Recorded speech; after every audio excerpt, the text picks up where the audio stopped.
Assalamualaikum warahmatullahi wabarakatuh.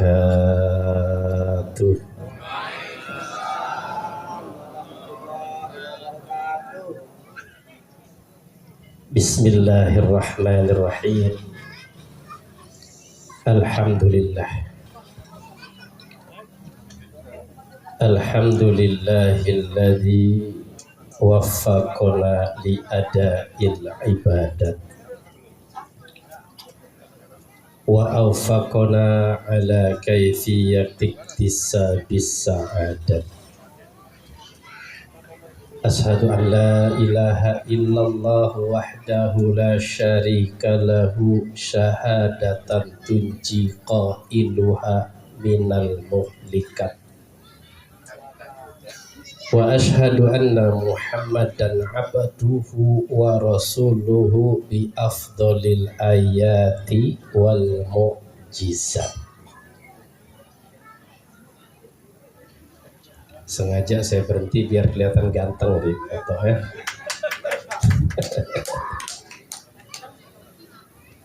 Wa ashhadu anna Muhammadan abduhu wa rasuluhu bi afdhalil ayati wal mu'jizat. Allahumma salli wa sallim wa barik ala nabiyyina Muhammad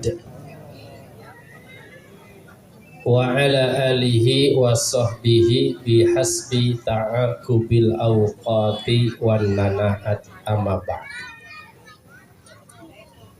Hadratul mukarramin, hadirin para orang-orang yang dimuliakan Allah Subhanahu wa ta'ala. Wabil khusus yang pertama sahibul bait Bapak Suparman sekeluarga besar. Yang kedua sahibul hajjah, keluarga besar Panjabel Paguyuban Jawa Belitung, yang dipimpin atau yang dimotori oleh Bapak Haji Warsito SAV Hafizahullah. Kenapa saya katakan Hafizahullah? Itu tadi bisik-bisik, bukan hanya sebagai ketua, tapi sebagai seorang dai juga beliau. Ya, inilah perlunya kita ya, silakan. Jadi saya di sini bisa dikatakan sedikit menghargai sesama. Memang betul menggarami laut itu tindakan satu yang percuma. Akan tetapi begitu rasa garam yang asin memang sudah ada di laut, yang kita ambil pelajaran ikannya kok nggak asin ya. Oke. Kenapa itu? Nah, itulah pelajaran. Laut dimanapun asin dan ikannya kok tidak asin, padahal bertahun-tahun hidup di dalam laut. Tapi setelah itu ikan dipegang ibu-ibu, cuma sejumput garam, kenapa ikan itu asin? Ini yang perlu kita telah. Tapi saya tidak menerangkan ikan itu ya, enggak. Hari ini enggak, itu cuma kias saja. Artinya apa? Untuk menghargai diri kita berarti kita berada di sini ini sesuai dengan apa yang kita sepakati. Insya Allah setelah itu baru datangnya rahmat, baru datangnya karunia Allah Subhanahu wa ta'ala. Amin ya rabbal. Selanjutnya kepada para tokoh, para orang-orang tua dari Panjabel ini yang tidak bisa saya sebutkan satu persatu. Akan tetapi ini sudah mengikat satu bukti adanya beliau sebagai satu tunggul ya, sebagai satu tonggak ya, adanya kesemuanya ini karena itu adalah perjuangan dari tetua-tetua kita. Maka kita doakan insya Allah para tetua kita tetap memberikan supportnya kepada kita. Amin ya Rabbal. Kepada seluruh jamaah, insya Allah kehadirannya ini merupakan satu asbab dimudahkan oleh Allah segala urusannya. Saya mau tanya dulu ya. Saya biar tahu kondisi yang saya berhadapan dengan orang yang bagaimana. Saya mau tanya satu saja. Silakan dijawab atau dengan isyarat. Sebelum saya ceramah di sini tadi diawali dengan beberapa ya ungkapan-ungkapan bahwa kita ini semuanya dalam kondisi yang tidak baik-baik saja. Tapi kalau saya lihat dari wajahnya, ini adalah kalau dalam bahasa kitab adalah wajahun malihun. Wajahnya ini saya lihat semuanya ceria ya. Ini entah ceria yang memang begitu natural atau dipaksakan, wallahu a'lam. Bisa saya ketahui dari jawabannya. Enggak perlu dijawab secara lisan, pakai isyarat juga nggak apa-apa. Coba tunjuk tangan yang kira-kira hadirin sekalian yang tidak ada masalahnya. Coba. Masya Allah. Berarti saya berhadapan dengan orang yang bermasalah ini ya.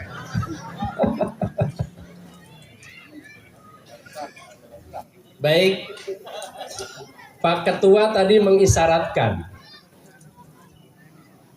Ya.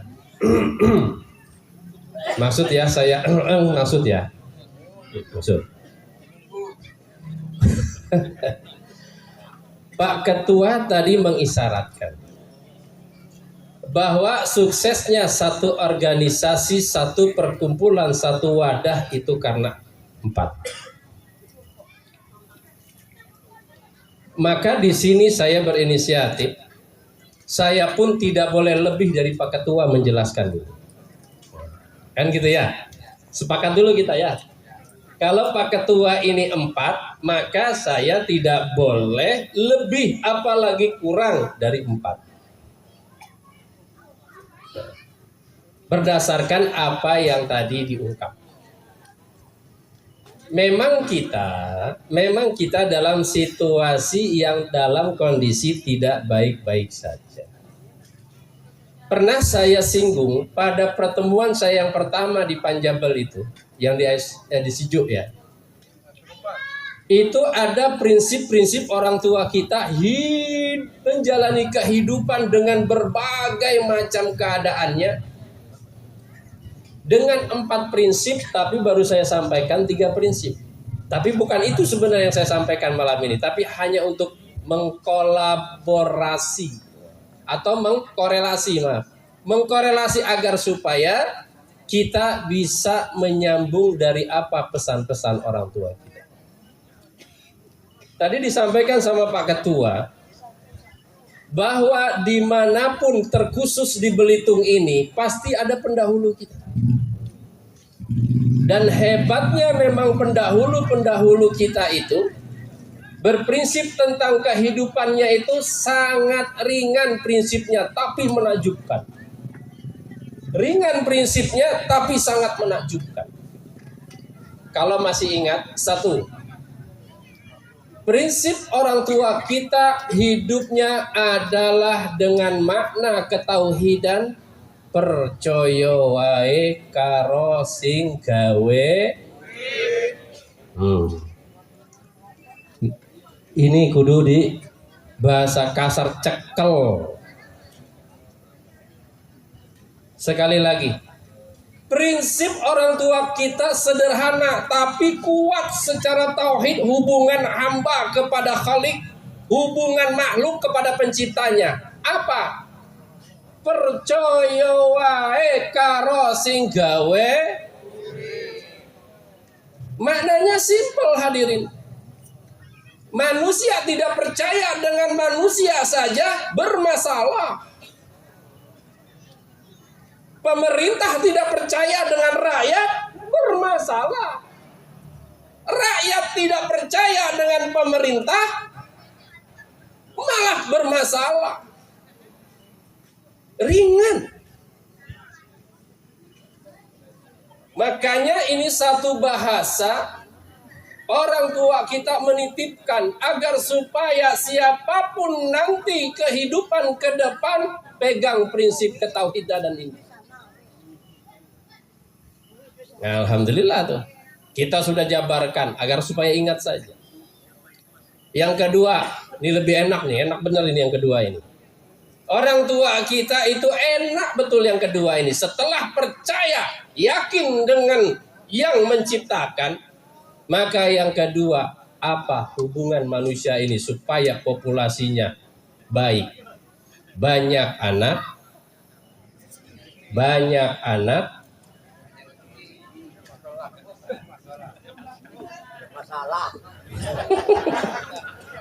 lihat orang tua kita yang membuat kita ini begitu dan begini, itu adalah pendapat kita.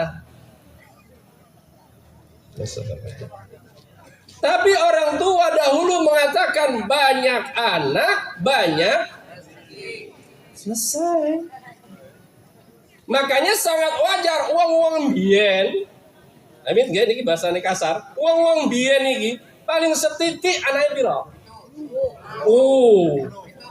Wong saiki sing pinter sing sugih anake piro?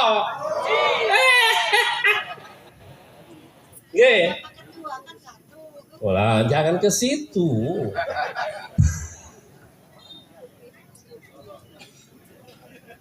Ini ajaran yang simpel orang tua kita. Dah saya jelaskan nih.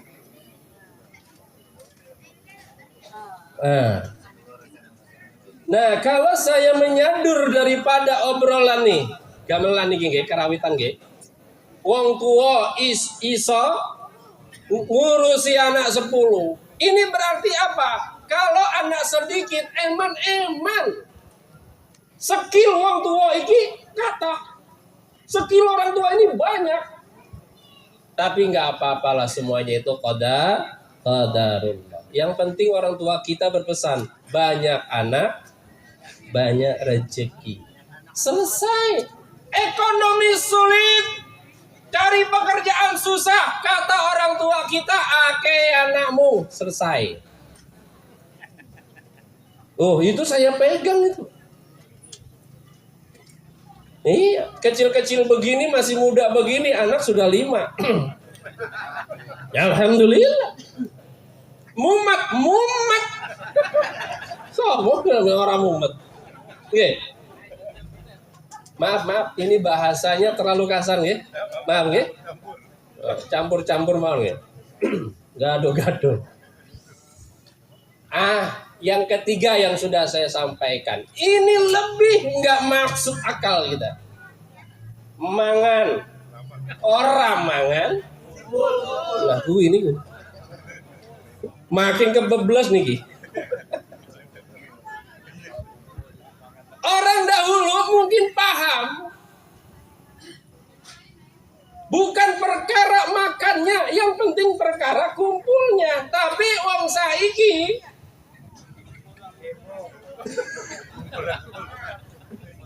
sing digolek iku apa nih? Kumpule. Makanya orang sekarang setiap ada acara yang ditanya itu bukan acaranya. Uang ini. Masya Allah. Saya disediakan air minum 1 botol ini. Kalau untuk menghabiskan 1 botol ini pernah saya uji. Saya jalani ceramah menghabiskan 1 air ini 2,5 jam ceramahnya. Tapi saya kira di sini tidaklah ya. Tidak. Mungkin seinilah ya. Karena disediakan teh manis ini. Baik, alhamdulillah. Saya ngeteh dulu, Pak. Bismillah.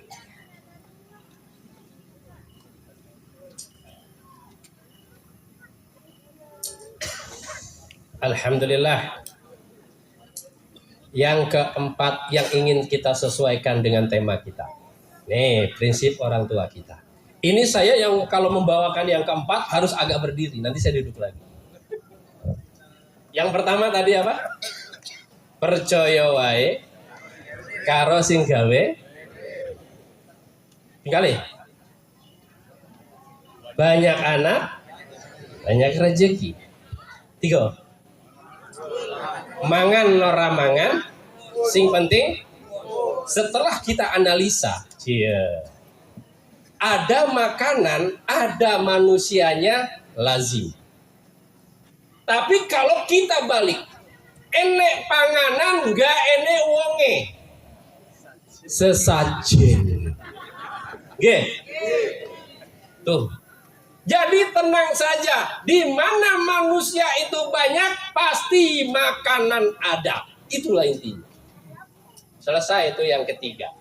Ini yang keempat kita sesuaikan dengan 1 Muharram, Gebyar Suroan dan Gebyar Suroan. Apa yang keempat? Prinsip yang diajarkan oleh tetua-tetua kita. Maaf ini kalau agak membakar jiwa. Nek wani ojo wedi-wedi, nek wedi sesuai. Oke. Ini prinsip nek wani ojo wedi-wedi, nek wedi ojo wani-wani. Wah, kayaknya kalau ini mau duduk sulit ini kalau udah begini.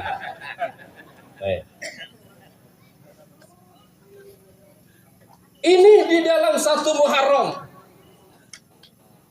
Karena ketika kita bicara 1 Muharram, berarti di sini adalah bicara pergerakan umat yang awal. As-sabiquna awalun.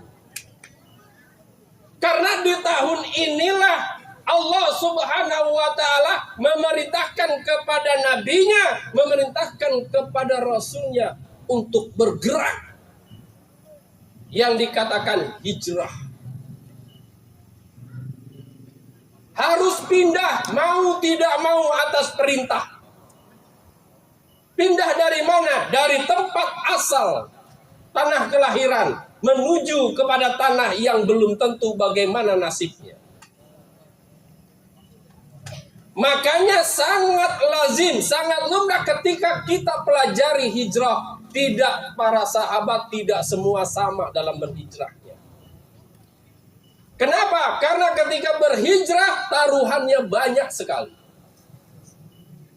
Makanya prinsip yang keempat itu di dalam tetua kita mengatakan nek wani ojo wedi-wedi, nek wedi ojo. Apa manfaatnya di sini, hikmahnya? Artinya jangan sampai kita menjadi manusia, apalagi di tanah orang. Jangan ada rasa keraguan.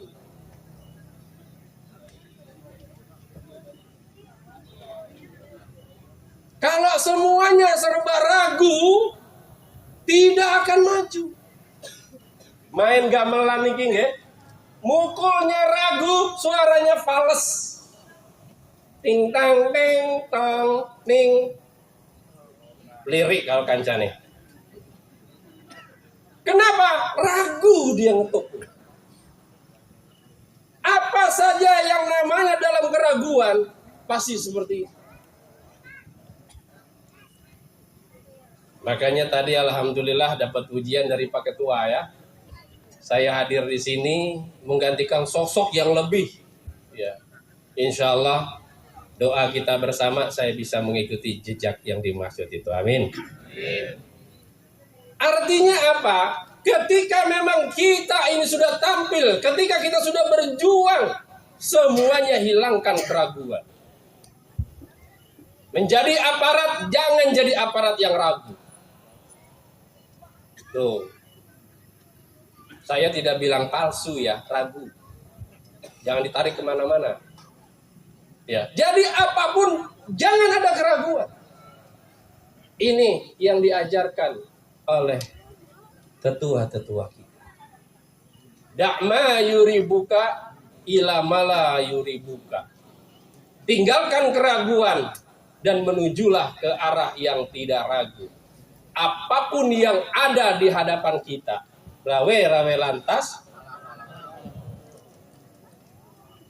Kayaknya selesai di sini juga udah selesai kayaknya nih tausiah. Ya, sudah selesai kayaknya ini. Semangat sudah ini. Apa saja di hadapan kita, enggak perlu kita khawatirkan. Enggak perlu. Kenapa? Karena kita ini adalah makhluk yang dididik dengan nuansa ketuhanan. Siapapun dia. Akan tetapi hadirin rahimani wa rahimakumullah. Kita sebagai manusia ini biasanya bermasalahnya itu dengan manusia sendiri. Betul. Ada satu ungkapan begini. La salamatan nas minan nas. Tidak akan selamat seorang manusia kecuali gangguannya pun dari manusia. Jangan dipikir menjadi suami itu tidak diganggu oleh istri. Ya. Begitu juga jadi istri, jangan berpikir tidak punya masalah dengan suami. Kenapa? Karena tidak akan bisa melewati hadis ini. Tidak akan bisa mengatasi kaul ini. Tidak bisa manusia lari dari kaul ini. Manusia pasti dapat masalahnya dari manusia. Makanya hal yang sangat wajar. Suami dapat masalah dari istrinya. Wajar. Sangat wajar. Begitu juga sebaliknya, seorang istri dapat masalah dari suaminya. Yang nggak wajar alias maaf yang kurang ajar tuh begini. Seorang suami dapat masalah dari istri orang. Nah ini masalah nih. Nih, mudah-mudahan nggak ada di sini. Nggak ada udah ya, berarti ada. Atau sebaliknya, seorang istri bermasalah dengan suami, nah itu baru bermasalah. Kalau masih lingkupnya sendiri, itu wajar. Tapi ada yang lebih lagi yang harus kita pelajari. Apa itu? Ah ini 4. Saya minum lagi, mumpung hangat.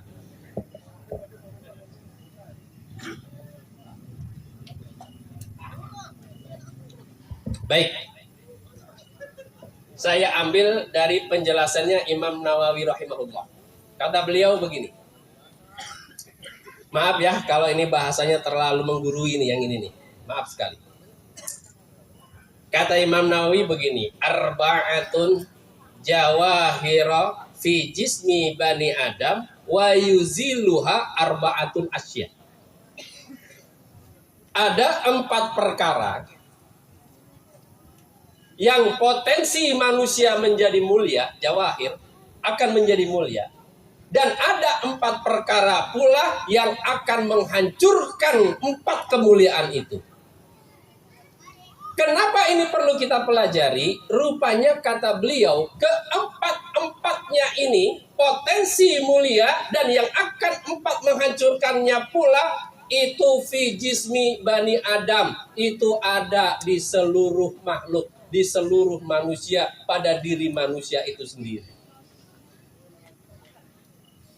Menjadi mulia manusia bisa, pun akan dihancurkan oleh 4 sifat manusia itu sendiri menjadi hancur. Hati-hati di sini. Makanya orang tua kita paling takut perihal persoalan seperti ini. Makanya orang-orang tua dulu itu jauh dari stres, jauh dari pemikiran-pemikiran yang ini. Kenapa? Karena lisan mereka, hati mereka itu satu. Bagaimana menurut hati, itulah yang diucapkan lisan. Bagaimana ucapan lisan, itulah memang yang ditentukan hati. Kita agak berbeda, Pak. Agak berbeda kalau orang tua kita. Kalau kita ini agak berbeda dari orang tua kita. Ya, agak berbeda sedikit. Kalau kita ini maaf sekali, karena ini sudah dianggap kebiasaan. Kalau kita berjanji sama orang, kita katakan mangkat ora siso. Teman kita bilang gini, insya Allah, kata teman kita. Sudah dipastikan 80% nggak hadir. Esta. Wong saiki tapi nggih. Wong saiki. Mangkat nggih iso? Insya Allah. Ketika besok dia tidak berangkat, kita tegur. Cerene arep mangkat. Jawabannya apa? Kan aku wis ngomong insya Allah. Lihat itu. Ini berarti dia bawa nama Allah saja untuk sedikit manipulasi. Orang sekarang berani betul membawa nama Allah untuk menipu. Walaupun tarafnya kayaknya sepertinya tidak menipu. Inilah dicontohkan sama orang tua kita. Ada 4 manusia yang akan terhormat sebabnya dan akan dihancurkan oleh 4 sifat juga ada pada diri manusia itu. Baik, kita langsung saja. Apa yang pertama?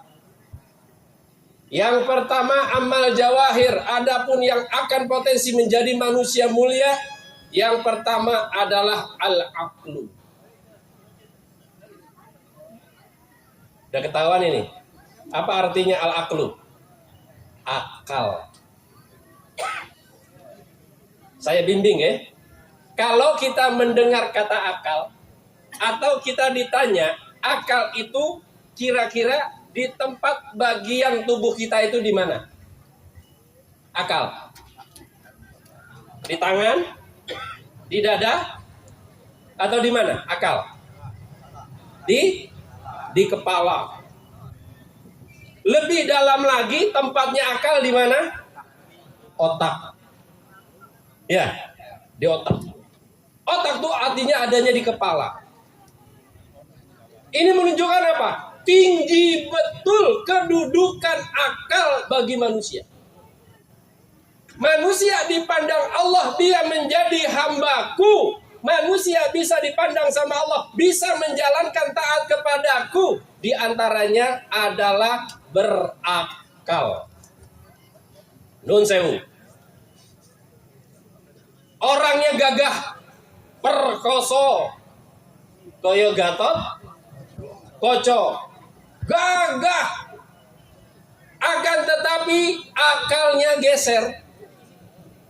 Orang tersebut segagah-gagahnya dia, setampan-tampannya dia, sehebat-hebatnya dia. Kalau akalnya sudah tidak berguna, maka pada saat itu ibadah sudah tidak lagi dia bisa lakukan.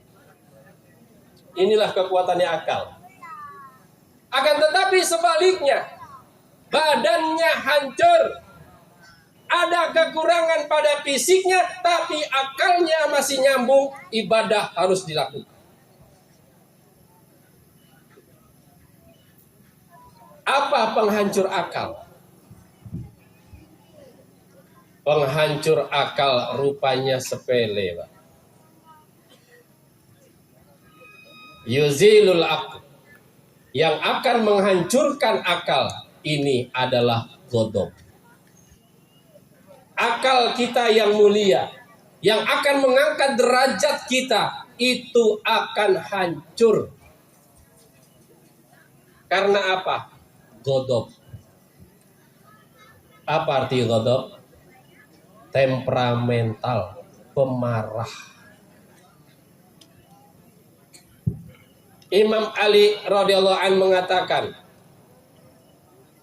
tidak ada yang dihasilkan oleh sikap marah atau sifat marah, sifat emosional kecuali kehancuran.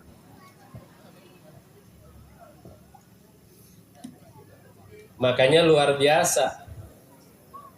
Maaf ini kalau saya singgung ini. Tutup kepala orang Jawa. Belangkon. Itu kepalnya di depan atau di belakang? Di mana? Di belakang. Ini kalau saya memahaminya adalah apapun yang kita hadapi, mengundang emosi bagaimanapun, jangan kedepankan kepala tangan. Kalau dalam ilmu psikologi, kepalan tangan ini adalah besarnya emosi manusia. Makanya seapapun hati kita, bagaimanapun keadaan kondisi kita menghadapi seseorang, maka orang Jawa dengan sapaannya apa? Senyum. Marah ya, tapi marahnya orang Jawa berbeda dengan marah yang lain. Saking lembutnya orang Jawa marah, cuman ngomongnya 2 patah saja. Atau cuman 1 kata saja. Kalau sudah orang Jawa ngomong seperti ini, hati-hati yang mendengarnya. Dibongkar nggak nih? Dibongkar nggak? Lihat nih, nggak apa-apa saya dikeroyok wong Jawa apa-apa lah.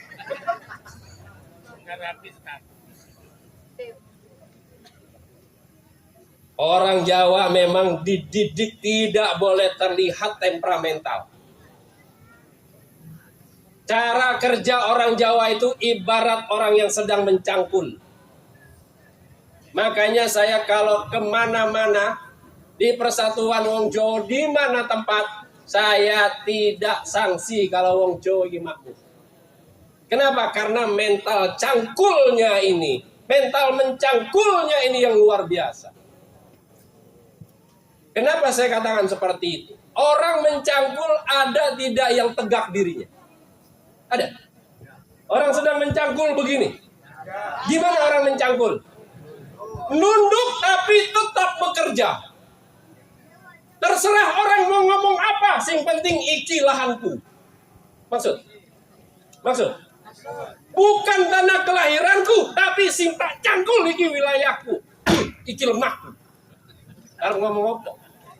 Tapi wong Jawa dengan keluasannya bekerja sambil menunduk. Ada orang disapa, mau kemana? Artinya apa? Sehebat-hebatnya orang Jawa, akan tetapi jangan sampai terlihat yang seperti itu, sikap temperamental. Ada cerita, ya, hanya sebatas cerita saja dulu masih nyantri. Dalam keadaan saya nyantri di Jawa itu paling aman kalau di Jawa Timur. Itu kalau sudah pakai sarung. Oh, aman betul. Tapi ada satu terminal itu angker. Saya nggak sebutkan. Adalah percekcokan di antara 2 orang. Ketika cekcok orang ini, yang satu sudah sumpah serapah, yang satu diam, lembut diam. Enggak taunya di akhir percekcokan yang dia ngomong begini. Ampunten nggih, kula kalau saya nyabut benda saya. Rupanya ketika orang ini ngamuk kawannya, dia sudah memasukkan kerisnya ke perutnya. Sedut. Wong Jawa. Bukan jelek, bukan. Artinya apa? Sikap temperamental dia tidak ada. Makanya saya dipesan sama orang tua saya. Hati-hati dengan satu kata yang ada keluar dari orang-orang Jawa. Apa itu? Nek wong Jawa wis ngomong titeni yo. Wis abot iki. Betul? Itu sudah mewakili segala-galanya ini. Enggak perlu melotot, enggak perlu ngamuk, tapi cukup ngomong gini saja. Titeni wae.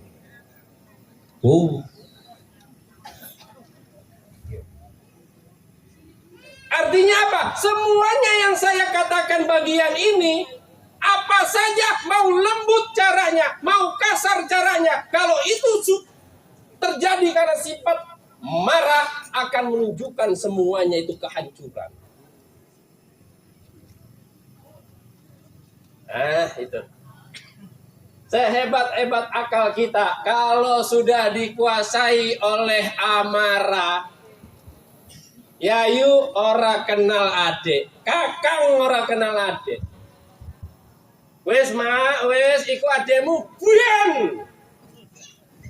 ben.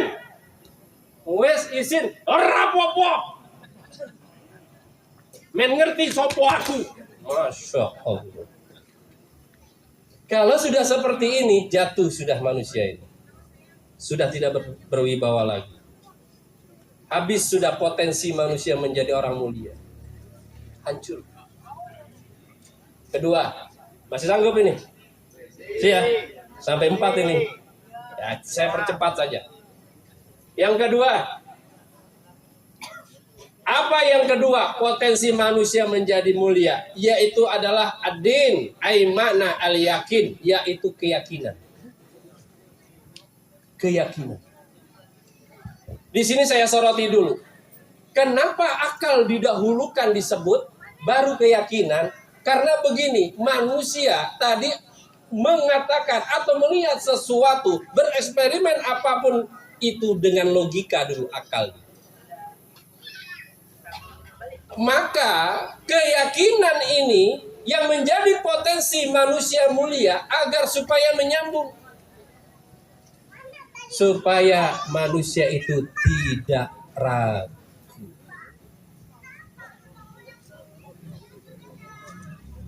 Kembali lagi. Baik, saya tanya ya. Yang menguasai Segoro Kidul sinten nggih? Hah? Sinten?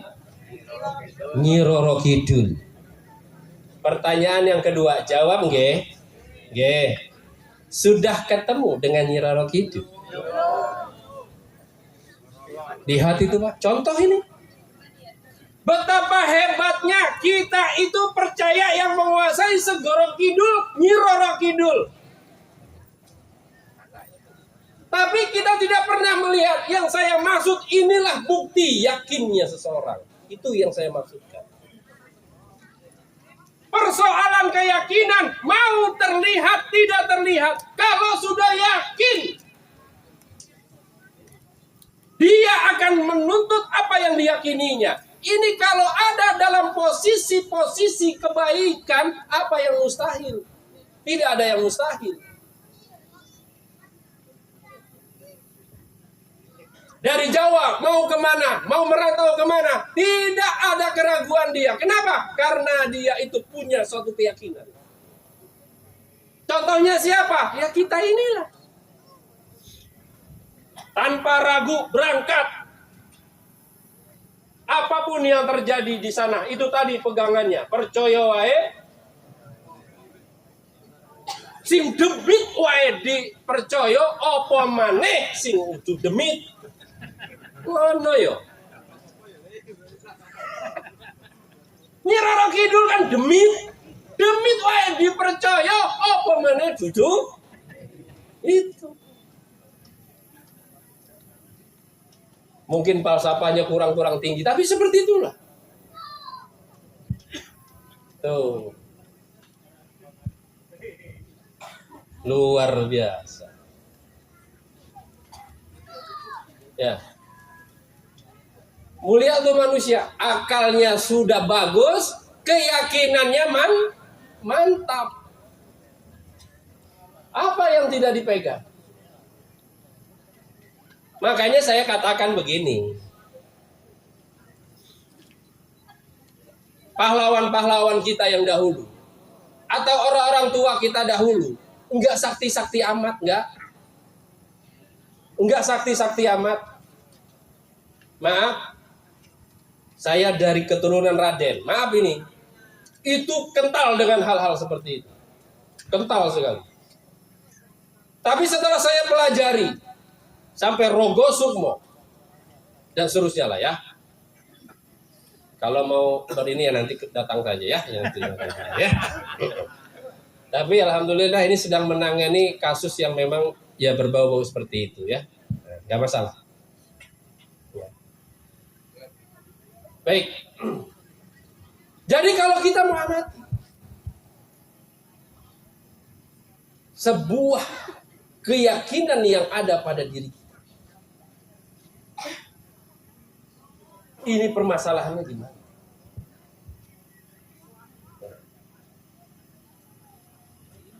Ya, kental.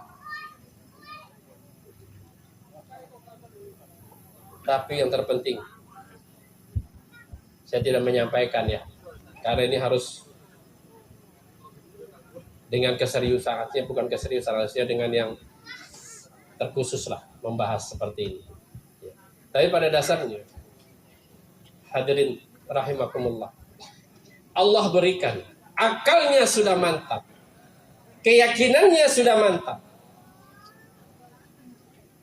maka tidak ada keraguan bagi orang ini. Tadi disinggung sama yang di awal itu, ekonomi tidak baik-baik saja dan seterusnya dan seterusnya. Tapi tidak jadi masalah, karena kita mantap. Yang ketiga langsung. Yang ketiga adalah apa yang menjadikan manusia ini mulia. Yang ketiga adalah al-haya, yaitu sifat malu. Sifat malu. Makanya dulu wong Jawa ngomong wong kae isinan wong. Nggih. Mleben iki nggih teng mriki mawon.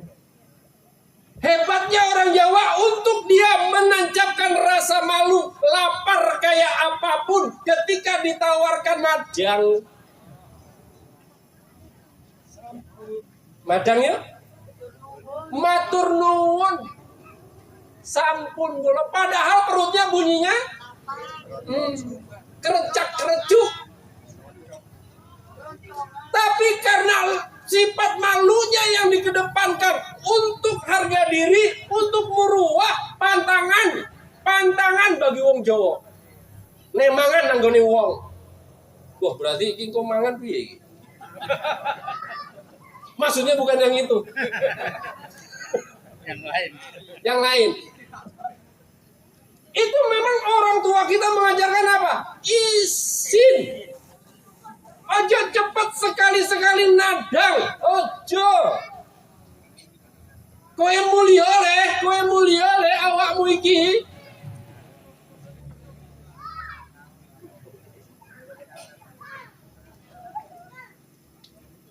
Sifat malu. Yang miskin akan terasa mulia, yang kaya lebih mulia lagi. Kenapa? Karena dia pertahankan sifat malu. Tapi ingat, ada yang menghancurkan sifat malu ini. Ini maaf ini, sifat malu, sifat yang menghancurkan ini nggak tega saya nyebutnya. Tapi yang ini saya sebut nggak apa-apa. Dalam kondisi kita yang seperti ini. Kenapa sebenarnya kondisi seperti ini? Karena sifat yang ini nih, yang menghancurkan sifat malu. Apa yang menghancurkan sifat malu? At-tama yuzilul haya, sifat tamak, sifat rakus. Ini yang menghancurkan rasa malu seseorang. Maaf ya, saya mau lihat dulu. Oh, rata-rata standar ini kita. Standar itulah wong Jawa lah, enak banget. Sebesar-besarnya orang, selebar-lebarnya badan, kalau makan berapa piring? Paling banyak berapa piring? Nah, paling 2 piring lah. Ya, ampun warung ya. 2 piring. 3 piring nggak kuat, 4 piring muntah. Betul? Tapi kalau sifat malunya hilang, makannya bukan segoman ini. Mangannya sewarna-warna. Makanya budaya jaran kepang. Oke. Oh. Ini adalah budaya yang memberikan pelajaran. Ki contoh menungso. Ki contoh menungso. Newas hilang rasa isin opo wae dipangan. Amit iki. Ya, tapi siap dicegat. Ya paling belum. Orang kalau sudah rasa malu hilang, lihat.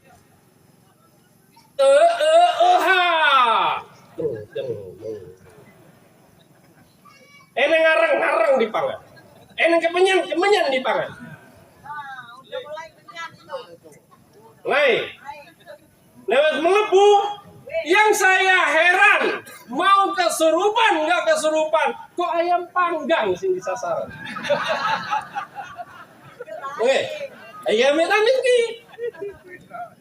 Dari bahasa kesurupan itu harus ditelaah lagi, harus itu. Tidak semua orang kesurupan asli kesurupan. Orang apa ya? Oh, udah pokoknya malam ini tenteno lah. Malam suruh. Ya, malam suruh.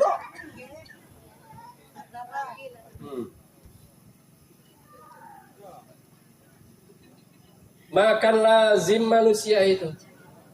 Memang harus makan. Tapi kalau sudah rasa isin, rasa malu hilang, timah dipangan. Betul. Aspal. Timah we pirang teh jadi ini. Ratusan teh. Iso ya. Jerene ngene. Awakmu ki menungso, aja kaya ketek. Ya wes, kita ikutin. Sak rakus-rakus saya ketek. Iku cuma di 5 tempat. Sak rakus-rakusnya ketek. Itu juga dalam hitungan sendiri. Di mana? Satu di mulut.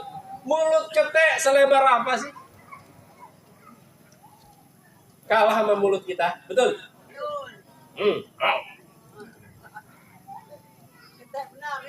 Yang dua, tangan kanan di tangan kirinya, terus di kakinya, cuma 5 tempat.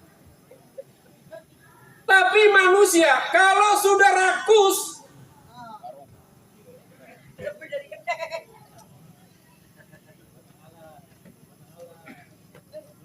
terusin kan ya? Ini maaf ini Pak Haji, maaf banget Pak Haji. Pak Haji ngomong 4 sih tadi. Ya saya ngomong 4 lagi.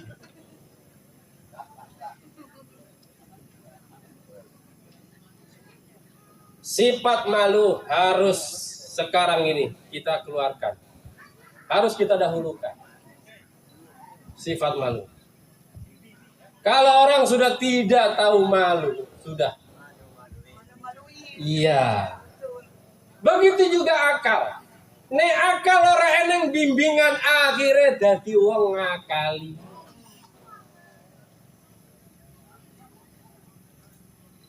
Terakhir.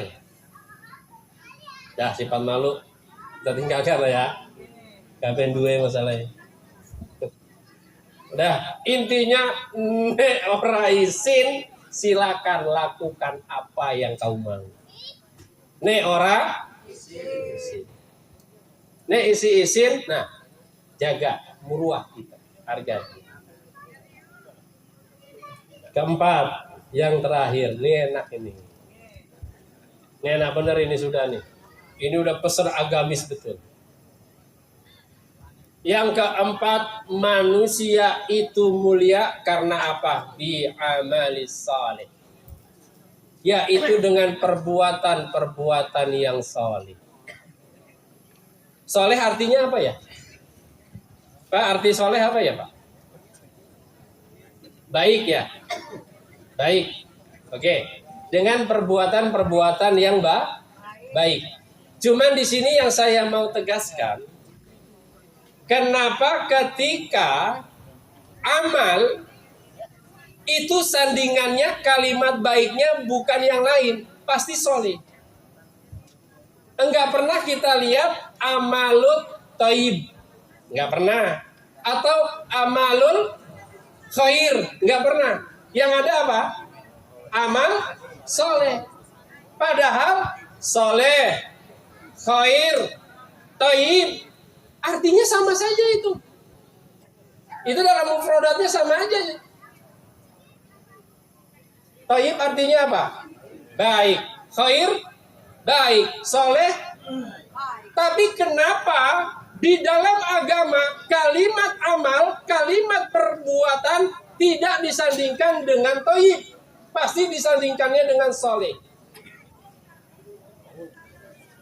Ini pesan yang terakhir. Yuk kita belajar. Sedikit-sedikit kita belajar ini. Kenapa kok amal itu disandingkannya amal soleh, bukan amal khair? Baik, kita lihat susunannya. Diawali dari thayyib. Thayyib artinya apa tadi? Baik.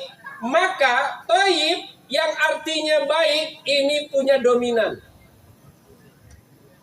Dominan thayyib cuma baik secara materi, fisik, jasmani saja. Jangan diiringi. Tapi saya cuma contoh saja. Ada lagu qasidah dahulu itu, zaman-zaman tahun 80-an. Qasidahnya begini. Bang Thayyib, kenapa enggak anakmu. Nah, lihat. Bang Thayyibnya baik. Tapi dominan fisik. Kenapa? Karena dia punya anak. Berarti fisiknya bagus. Dia punya istri.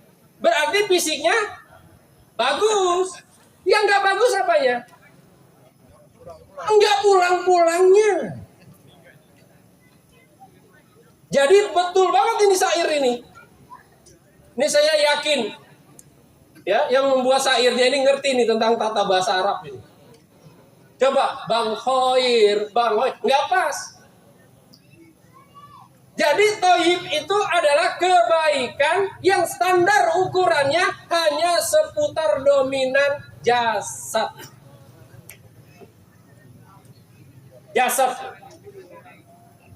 Dengan berbagai macam pakaian, baik semuanya itu. Naik ke atas. Khair itu kebaikan yang sudah ada dalam fisiknya, begitu juga ada di dalam hati. Ini khair. Makanya di dalam Islam ketika mendoakan seseorang yang memberikan kita dengan kalimat apa? Jazakallahu khair. Semoga Allah membalasnya lebih baik lagi. Ini makna khair. Terakhir, makna salih. Harus kita tahu ini. Apa makna salih? Makna salih itu adalah kebaikan seseorang tapi bisa dirasakan manfaatnya oleh orang lain. Saya ulangi. Apa kebaikan dari makna salih ini? Yaitu perbuatan baik seseorang bisa dirasakan oleh orang lain. Makanya di dalam Islam pun selain amal solih ada kalimat solih di sini yang ada pada dirinya. Siapa itu? Yaitu istri yang suami yang soleh. Istri yang soleh akan terasa oleh suaminya.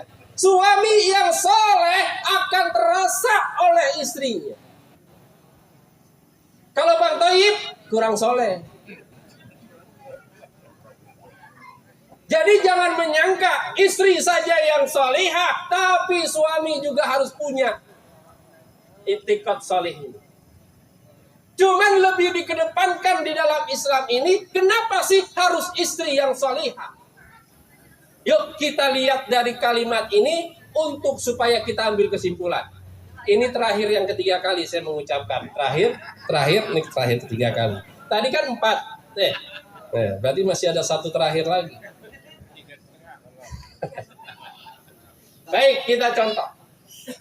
Istri soleh. Satu ketika, nih tujuan kita istri soleh ya. Satu ketika suaminya bilang gini, Mak, kok kayaknya dino iki arep mangan sing unik lah. Apa ya? Seorang istri mendengar suaminya ngomong seperti ini cuma gini doang. Betul? Cuma gini, jangan dihina, Pak. Memang hakikatnya seperti itu. Ya, Bu, jawab Bu ya. Ya enggak? Suami ibu bilang begini, Mah. Alhamdulillah ini, Mah, ada kerjaan di luar kota. 1 minggu. 1 minggu nggih, Bang nggih. Terus kata suaminya gini, Alhamdulillah sudah cair ini uang tunjangannya ini, Mah, uang transportnya. Ini 5 juta, pegang dulu. Kata istrinya apa? Enggak apa-apa, Pak. Enggak apa-apa, Mah, enggak apa-apa. Cuma seminggu kok, Mah. Iya, enggak apa-apa. Berapa tadi dikasihnya? 5 juta. Saya enggak nyindir enggak. Tenang aja. 5 juta. Sudah hampir 1 minggu, suaminya telepon lagi. Mah, rupanya diperpanjang. Berapa lama? 1 minggu lagi. Tapi tenang, Mah. Aku mau transfer lagi 5 juta. Kata istrinya apa? Ya nggak apa-apa. Udah sampai sini cerita, kita telah. Sebenarnya yang menjadi nggak apa-apa itu bukan suaminya tugas.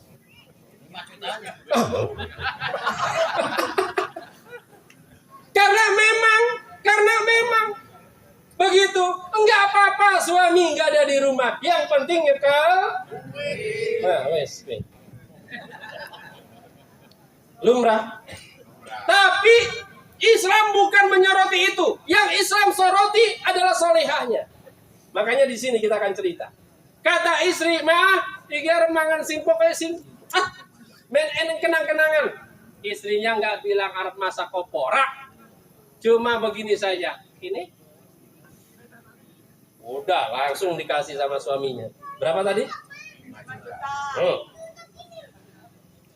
Uang belanja 5 juta. Masya Allah. Ya terserah. Akhirnya suaminya pulang dengan harapan yang begitu besar. Dia kepingin makanan yang spesial. Assalamualaikum. Waalaikumsalam. Dibuka pintu sama istrinya. Kaget suaminya. Minum dulu. Kan ukurannya gelas ini ya, Pak.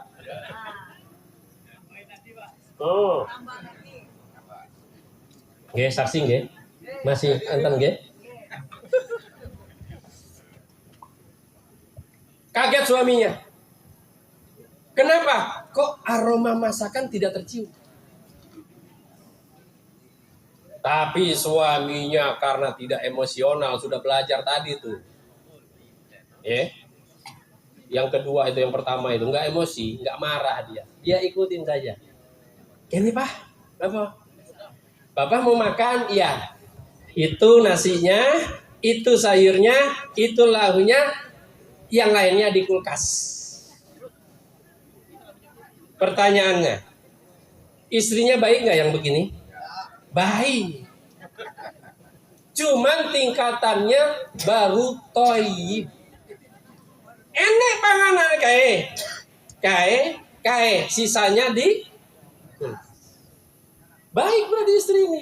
Tapi tingkat baiknya cuman toyib. Kita pindah lagi di cerita yang kedua. Pulang suaminya dengan suasana yang kepingin spesial hari itu. Assalamualaikum, waalaikumsalam. Dibuka pintunya, sudah takjub suaminya. Kenapa? Karena aroma masakannya sudah menyengat. Wah, iki panganan. Gini Pak, monggo diantar sama istrinya. Disuruh duduk, dicucikan tangannya, dibuka saji. Tutup sajinya dibuka. Istrinya pidato sedikit. Monggo sayangku. Oke. Silakan dinikmati. Ditinggal sama istrinya. Baik nggak istrinya ini? Baik. Tapi tingkatnya cuman khawir. Ki, sing terakhir ki sing soleh ki. Enak banget ki. Ke tekno iki. Ya ki terakhir baru gue wis. Nggih, pun telas nggih. Sudah habis ini enggak saya tambah lagi. Ki. Sing soleh. Berbunga-bunga, assalamualaikum, waalaikumsalam. Dibuka pintunya, tangan suaminya diambil. Ditaruh di ketek. Melu ya, melu. Arab mengenai melu. Dibawa ke ruang makan. Disuruh duduk. Dibuka tutup saji. Suaminya diam saja. Mana piringnya? Mamas, duduk saja. Saya hari ini yang akan mengidangkan. Diambil nasinya. Mamas mau ini kan? Iya. Sudah? Apa kata istrinya?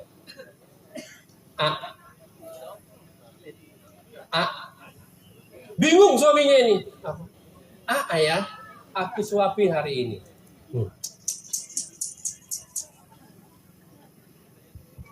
Diambil nasi, diambil lauknya. Suaminya suruh mangap. Baik nggak ini istri ini? Pertanyaan saya, Bu, udah berapa tahun yang kayak gini? Baru dengar. Dah.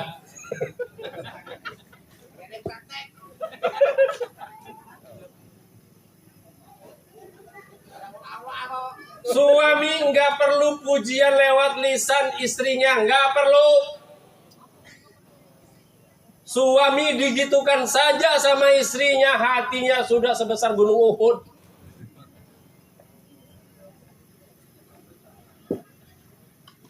Dah, karena saya lihat sudah pelanga-pelongo, yang mending saya tutup lah. Dalam itu bahaya ini, diteruskan bahaya ini. Ya, pokoknya disimpulkan sendiri. Saya akhiri, wassalamualaikum warahmatullahi wabarakatuh.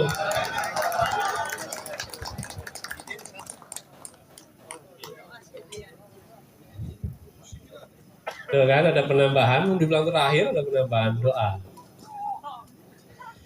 Ala hadhihi wa ala kulli niyatin salihah al-Fatihah.